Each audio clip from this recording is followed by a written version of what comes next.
जिसमें पहली मांग ये है कि महिला आरक्षण में संख्या के अनुपात में ओबीसी, एससी, एसटी की और अल्पसंख्यकों की महिलाओं को हिस्सा दिया जाए ताकि सबके साथ न्याय हो सके। दूसरा महत्वपूर्ण मुद्दा यह है कि महिला आरक्षण में सेपरेट इलेक्टोरेट लागू किया जाए, क्योंकि जैसे एससी एसटी का उदाहरण हम लोगों के सामने है, इतना लंबे समय से एससी एसटी को रिजर्वेशन मिल रहा है, मगर इसके बावजूद भी पॉलिटिकल रिजर्वेशन का फायदा एससी एसटी को नहीं हो रहा है, क्योंकि वो ज्वाइंट इलेक्टोरेट से चुनकर जा रहे हैं। तो इसलिए महिलाओं को सेपरेट इलेक्टोरेट लागू किया जाए रिजर्वेशन में। तीसरा महत्वपूर्ण मुद्दा यह है कि जिस प्रकार से शेड्यूल कास्ट, शेड्यूल ट्राइब को पॉलिटिकल रिजर्वेशन है, उस प्रकार का ओबीसी को पॉलिटिकल रिजर्वेशन नहीं है, तो ओबीसी को भी संख्या के अनुपात में पॉलिटिकल रिजर्वेशन लागू किया जाए। विधानसभा और लोकसभा की सीटें ओबीसी के लिए भी आरक्षित किया जाए और सेपरेट इलेक्टोरेट के साथ में आरक्षित किया जाए, ताकि वो स्वतंत्र प्रतिनिधि जाकर के ओबीसी के हक अधिकार की बात वहां पर पार्लियामेंट में उठा सके। इसी के साथ साथ जो एससी एसटी के ऊपर पूना पैक्ट के माध्यम से ज्वाइंट इलेक्टोरेट थोपा गया है, इसको भी खत्म किया जाए और इसके लिए सेपरेट इलेक्टोरेट एससी एसटी को भी लागू किया जाए। देश भर में केंद्रीय स्तर पर जाति आधारित जनगणना केंद्र सरकार के द्वारा कराया जाए और सभी को संख्या के अनुपात में सभी क्षेत्रों में पर्याप्त हिस्सेदारी सुनिश्चित किया जाए।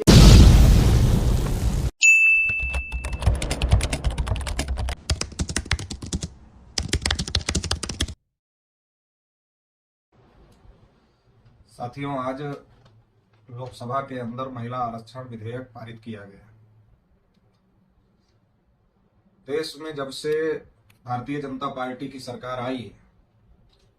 लगातार ओबीसी को उनके हक अधिकारों से वंचित करने के लिए तमाम षड्यंत्र किए जा रहे हैं। चाहे वो 314 ओबीसी के बच्चों की जो यूपीएससी की परीक्षा पास किए थे उनकी नियुक्ति रोकने का मामला हो, या ओबीसी के बच्चों की स्कॉलरशिप रोकने का मामला हो, या फिर ओबीसी को बजट में पर्याप्त हिस्सा ना देने का मामला हो, या फिर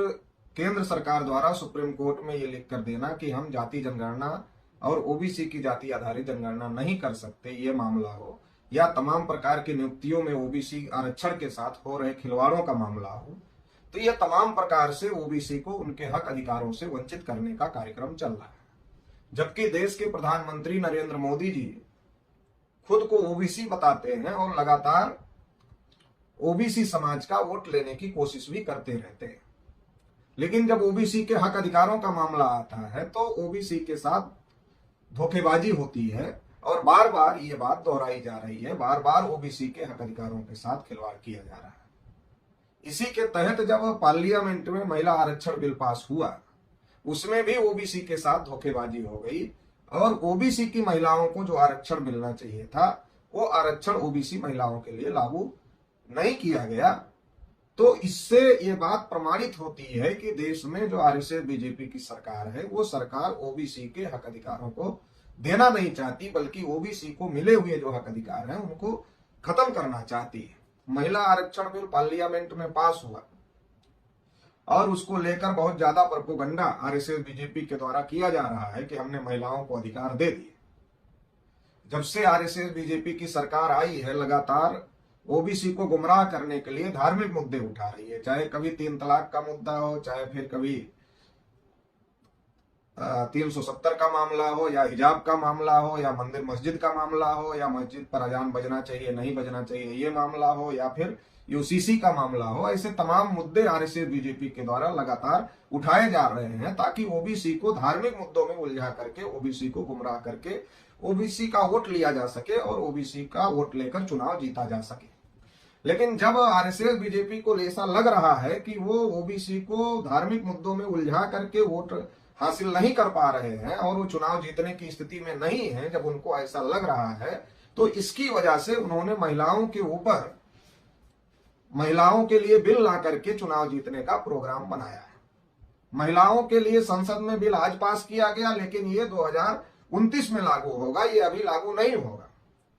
ये 2029 में क्यों लागू होगा, अभी क्यों नहीं लागू होगा, इसके पीछे तर्क दिया जा रहा है कि 2011 के बाद 2021 में जो जनगणना होनी चाहिए थी वो जनगणना 2021 में नहीं हो पाई और इसलिए 2024 के बाद जब ये जनगणना होगी तो जनगणना के बाद में फिर आंकड़े आएंगे, आंकड़ों के आधार पर पार्लियामेंट की सीटें तय होंगी और सीटों को तय होने के बाद, प्रसीमन होने के बाद फिर महिलाओं को जो ये 33% आरक्षण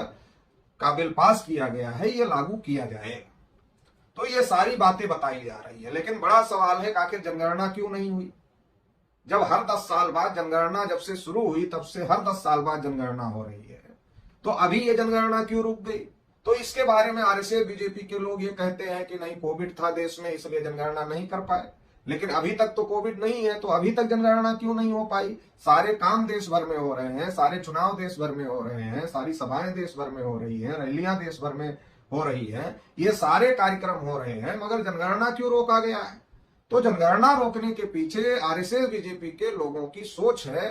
कि देश में ओबीसी की जनगणना और जाति आधारित जनगणना का वातावरण बन चुका है। देश भर में जाति आधारित जनगणना और ओबीसी की जनगणना की मांग हो रही है। अगर ये मांग देश भर में हो रही है और आरएसएस बीजेपी की जो सरकार है अगर वो जनगणना करती है मगर उस जनगणना में वो ओबीसी की जनगणना और जाति आधारित जनगणना नहीं करती है, तो इससे देश में जो ओबीसी के लोग हैं वो आरएसएस बीजेपी के खिलाफ खड़े हो जाएंगे और 2024 का जो चुनाव है वो चुनाव आरएसएस बीजेपी को जीतना मुश्किल हो जाएगा। ये बात समझकर आरएसएस बीजेपी के लोगों ने जो जनगणना हर 10 साल में होती थी, कोई भी सरकार हो, उस जनगणना को ही रोकने का काम किया। और जनगणना को रोकने का मतलब ये है कि देश के विकास को रोकना, क्योंकि डाटा नहीं आएगा तो विकास नहीं होगा, तो देश के विकास को रोकने का काम किया। तो ये जो बहुत बड़ी साजिश है जनगणना ना करने की, और इसी आधार पर अब ये बताया जा रहा है कि 2029 में इसलिए महिला आरक्षण बिल लागू होगा क्योंकि जनगणना होगी, फिर नए सिरे से परिसीमन होगा और फिर उस परिसीमन के आधार पर महिला आरक्षण बिल लागू किया जाएगा। लेकिन इससे भी ज्यादा महत्वपूर्ण बात यह है कि क्या जो महिला आरक्षण बिल लागू किया गया है इससे क्या महिलाओं को फायदा होगा? 35% महिला आरक्षण अगर मान लो लागू हो जाता है तो क्या इससे महिलाएं स्वतंत्र हो जाएंगी? क्या महिलाओं का वास्तविक प्रतिनिधित्व तो पार्लियामेंट में हो जाएगा? इस संदर्भ में अगर इस बात को देखा जाए तो देश में शेड्यूल कास्ट का रिजर्वेशन पहले से लागू है, शेड्यूल ट्राइब का रिजर्वेशन पहले से लागू है। जब देश में शेड्यूल कास्ट और शेड्यूल ट्राइब का रिजर्वेशन लागू किया गया तो उस समय बाबा साहब अम्बेडकर ये चाहते थे कि सेपरेट इलेक्टोरेट्स के साथ में इनको रिजर्वेशन दिया जाए।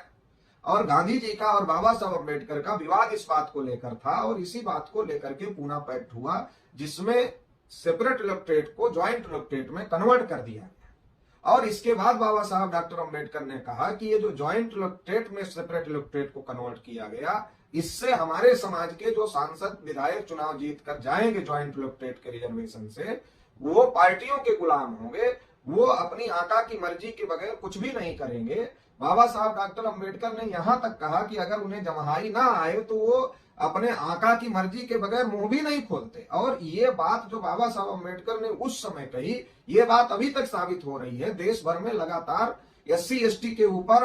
अत्याचार हो रहे हैं, मगर जो SC ST की रिजर्व सीटों से चुनाव जीत करके गए हुए हैं पार्लियामेंट में, वो इसको लेकर के कोई हंगामा नहीं खड़ा कर पा रहे हैं, ना ही वो इसको लेकर के किसी सरकार से अपना समर्थन वापस लेकर के सरकार गिरा पा रहे हैं। जबकि अगर SC ST के 131 मेंबर पार्लियामेंट अगर विद्रोह करें तो देश में सरकार संकट में आ सकती है, मगर वो ऐसा करने की स्थिति में नहीं है। और चूंकि वो स्वतंत्र नहीं है, वो उनको टिकट देने का अधिकार पार्टी प्रमुख को है, उनको चुनने का अधिकार सबको है, और इसकी वजह से वो दूसरों के ऊपर निर्भर है और इसलिए वो स्वतंत्र नहीं है और स्वतंत्र होकर अपनी बात नहीं उठा पा रहे हैं। इसका एक बड़ा मामला उस समय भी देखने को मिला जब पार्लियामेंट में रिजर्वेशन इन प्रमोशन बिल रखा गया, तो उस समय एक शेड्यूल कास्ट के सांसद के द्वारा ही रिजर्वेशन इन प्रमोशन बिल को फाड़ने का काम किया गया। तो देश में ये स्थिति बनी हुई है। अगर हम लोग SC ST के रिजर्वेशन की बात करें, उसकी स्थिति को देखें तो ये स्थिति देश में बनी हुई है। अगर यही बात हम लोग महिला आरक्षण के विषय में सोचें तो ये भी ज्वाइंट इलेक्टोरेट के तहत लागू हो रहा है। अगर ये ज्वाइंट इलेक्टोरेट के तहत लागू हो रहा है तो इसका मतलब इसमें भी महिलाओं की स्वतंत्रता नहीं होगी और महिलाओं को स्वतंत्र होकर महिलाओं पर हो रहे अन्याय अत्याचार पर अपनी बात रखने की बात नहीं होगी, बल्कि वो ब्राह्मणों के अधीन होंगे या पार्टी प्रमुखों के अधीन होंगे। जो राष्ट्रीय पार्टियां हैं वो ब्राह्मणों की कांग्रेस बीजेपी है, तो अगर उनसे टिकट लेती हैं तो उनके अधीन होंगे और इसकी वजह से उनकी स्वतंत्रता नहीं होगी, क्योंकि वो ज्वाइंट इलेक्टोरेट से चुनकर जाएंगी और पार्टी के प्रमुख की बात भी मानना पड़ेगा। संसद में व्हिप का कानून भी बनाया गया है कि कोई पार्टी का सांसद अगर पार्टी की लाइन से हट करके बात रखता है तो उसकी सदस्यता भी समाप्त कर दी जाएगी। तो इस प्रकार की जो बातें हैं, तो क्या इससे महिलाओं का सशक्तिकरण होगा? क्या इससे महिलाओं को उनका हक हिस्सा मिलेगा, ये भी एक बड़ा सवाल पैदा हो रहा है। और निश्चित रूप से जिस प्रकार से SC ST के रिजर्वेशन में SC ST के साथ जो पॉलिटिकल जो उनके सांसद जा रहे हैं 131, वो जैसे न्याय नहीं कर पा रहे हैं, उनकी बात नहीं उठा पा रहे हैं, ज्वाइंट इलेक्टोरेट से जो महिलाएं चुनकर जाएंगी उनकी भी स्थिति यही हो। अब दूसरा इससे भी बड़ा महत्वपूर्ण बात यह है कि ऐसी कोई सर्वे रिपोर्ट मेरी जानकारी में नहीं है कि जिसके आधार पर यह कहा गया हो कि जो ब्राह्मणों की आबादी है 3.5%, तो उनके समाज की महिलाओं की भागीदारी 3.5% से कम है। इसकी जानकारी नहीं है किसी रिपोर्ट के आधार पर मेरे पास। लेकिन देश में अब महिला आरक्षण के नाम पर जो ब्राह्मण हैं, जो क्षत्रिय हैं, जो वैश्य हैं, उनकी महिलाओं को भी रिजर्वेशन मिल जाएगा। और इसके आधार पर यह बात भी कही जा सकती है कि ज्यादातर जो ब्राह्मणों के घरों की महिलाएं हैं उनको पार्लियामेंट में भेजकर पार्लियामेंट पर महिला आरक्षण के नाम पर कब्जा करने की तैयारी है। जैसा कि इसके पहले भी जब तमाम बार महिला आरक्षण बिल आया तो इस पर तमाम बैकवर्ड क्लास के नेताओं ने ये इस मुद्दे को उठाया हुआ है। तो ये फिर से एक बार महिला आरक्षण लागू करके ब्राह्मणों की संख्या महिलाओं के नाम पर बढ़ाने की जो कोशिश, जो साजिश चल रही है, इस साजिश को भी हम लोगों को समझने की जरूरत है। अगर आरक्षण लागू ही करना था और नरेंद्र मोदी जी खुद ओबीसी हैं, तो उनको आरक्षण लागू करने के लिए ये कैटेगराइज करना था कि अगर हम 33% रिजर्वेशन दे रहे हैं तो उसमें 52% ओबीसी की महिलाएं हैं उनको रिजर्वेशन दिया जाए, SC ST की महिलाओं को दिया जाए और माइनॉरिटीज की महिलाओं को भी दिया जाए। अगर इस प्रकार से कैटेगराइज सोशल जस्टिस अगर किया जाता, सामाजिक न्याय की भावना से भी इस रिजर्वेशन को लागू किया जाता, जब जाति व्यवस्था भारत की सच्चाई है और ये सच्चाई है भारत में जो बैकवर्ड कास्ट, शेड्यूल ट्राइब की महिलाएं हैं वो मुख्यधारा से बहुत ज्यादा कटी हुई है, बहुत पीछे हैं। अगर उनको ब्राह्मण महिलाओं के साथ में ही ये किया जाएगा तो फिर वो उनके साथ में न्याय नहीं होगा। तो इसलिए इनको कैटेगराइज किया जाना बहुत ज्यादा जरूरी था। मगर ओबीसी के मामले में ये बात नहीं की जा रही है और ओबीसी के साथ नरेंद्र मोदी जी को खुद को ओबीसी कहने के बावजूद, एक ओबीसी कहने वाला व्यक्ति देश का प्रधानमंत्री होने के बावजूद भी ओबीसी महिलाओं को हक अधिकार नहीं मिल रहा है, जो कि बहुत ज्यादा गलत है। तो इसलिए ओबीसी SC ST की महिलाओं को संख्या के अनुपात में रिजर्वेशन मिलना चाहिए था, मगर ऐसा लागू नहीं किया जा रहा है, जो कि एक प्रकार की साजिश है। तो इसलिए ये जो साजिश है, इस साजिश को हम लोगों को समझने की जरूरत है। और इसके संदर्भ में राष्ट्रीय पिछड़ा वर्ग मोर्चा की तरफ से हमारी कुछ मांगे हैं, जिसमें पहली मांग यह है कि महिला आरक्षण में संख्या के अनुपात में ओबीसी SC ST की और अल्पसंख्यकों की महिलाओं को हिस्सा दिया जाए ताकि सबके साथ न्याय हो सके। दूसरा महत्वपूर्ण मुद्दा यह है कि महिला आरक्षण में सेपरेट इलेक्टोरेट लागू किया जाए, क्योंकि जैसे SC ST का उदाहरण हम लोगों के सामने है, इतना लंबे समय से SC ST को रिजर्वेशन मिल रहा है, मगर इसके बावजूद भी पॉलिटिकल रिजर्वेशन का फायदा SC ST को नहीं हो रहा है, क्योंकि वो ज्वाइंट इलेक्टोरेट से चुनकर जा रहे हैं। तो इसलिए महिलाओं को सेपरेट इलेक्टोरेट लागू किया जाए रिजर्वेशन में। तीसरा महत्वपूर्ण मुद्दा यह है कि जिस प्रकार से शेड्यूल कास्ट, शेड्यूल ट्राइब को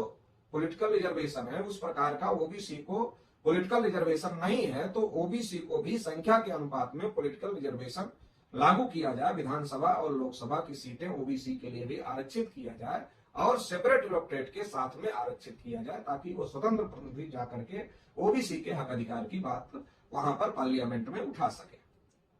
इसी के साथ साथ जो SC ST के ऊपर पूना पैक्ट के माध्यम से ज्वाइंट इलेक्टोरेट थोपा गया है, इसको भी खत्म किया जाए और इसके लिए सेपरेट इलेक्टोरेट SC ST को भी लागू किया जाए। देश भर में केंद्रीय स्तर पर जाति आधारित जनगणना केंद्र सरकार के द्वारा कराया जाए और सभी को संख्या के अनुपात में सभी क्षेत्रों में पर्याप्त हिस्सेदारी सुनिश्चित किया जाए। ये तमाम महत्वपूर्ण मांगों को लेकर के राष्ट्रीय पिछड़ा वर्ग मोर्चा के माध्यम से हम लोग 3 चरण का आंदोलन घोषित कर रहे हैं, जिसमें पहला चरण 30 सितंबर को हम लोग 31 राज्यों के 563 जिला मुख्यालयों पर जिलाधिकारी महोदय के माध्यम से महामहिम राष्ट्रपति महोदया को ज्ञापन प्रेषित करने का काम करेंगे। दूसरे चरण में 7 अक्टूबर को हम लोग 31 राज्यों के 563 जिला मुख्यालयों पर धरना प्रदर्शन करने का काम करेंगे और पुनः महामहिम राष्ट्रपति महोदया को जिलाधिकारी के माध्यम से ज्ञापन भेजने का काम करेंगे। और तीसरे चरण में हम लोग 17 अक्टूबर को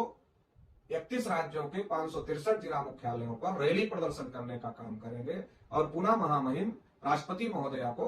ज्ञापन प्रेषित करने का काम करें। इसके बावजूद भी जो मांग हम लोगों की है इसमें सुधार करने की, अगर उसको पूरा नहीं किया गया तो देश भर में जो राज्य हैं उन राज्यों की राजधानियों में हम लोग महारैली भी करने का काम करेंगे इन मुद्दों को लेकर, और इसके साथ ही साथ भारत बंद भी हम लोग करने का काम करेंगे। ये जो आंदोलन राष्ट्रीय पिछड़ा वर्ग मोर्चा के द्वारा घोषित किया जा रहा है, इसकी तैयारी के लिए देश भर में राष्ट्रीय पिछड़ा वर्ग मोर्चा के जो कार्यकर्ता हैं, पदाधिकारी हैं, शुभचिंतक हैं, उनको अपील है कि वो तुरंत इस आंदोलन की तैयारी शुरू करें, पूरी ताकत के साथ इस आंदोलन की तैयारी करें और इस आंदोलन को कामयाब बनाने का काम करें। इसी के साथ साथ देश में जो ओबीसी, एससी, एसटी और माइनॉरिटीज के जो संगठन हैं, उन सभी संगठनों को ये अपील है कि ये जो पहल राष्ट्रीय पिछड़ा वर्ग मोर्चा के द्वारा की जा रही है, इसमें पूरी ताकत के साथ में समर्थन करें, ताकि इस लड़ाई को और ज्यादा मजबूत किया जा सके और इस आंदोलन को सफल किया जा सके और देश में जो शोषित वंचित लोग हैं उनको उनके हक अधिकार मिल सके। इस लड़ाई में आप लोग साथ सहयोग करेंगे, इस आशा और अपेक्षा के साथ आप सभी को बहुत बहुत आभार, बहुत बहुत धन्यवाद।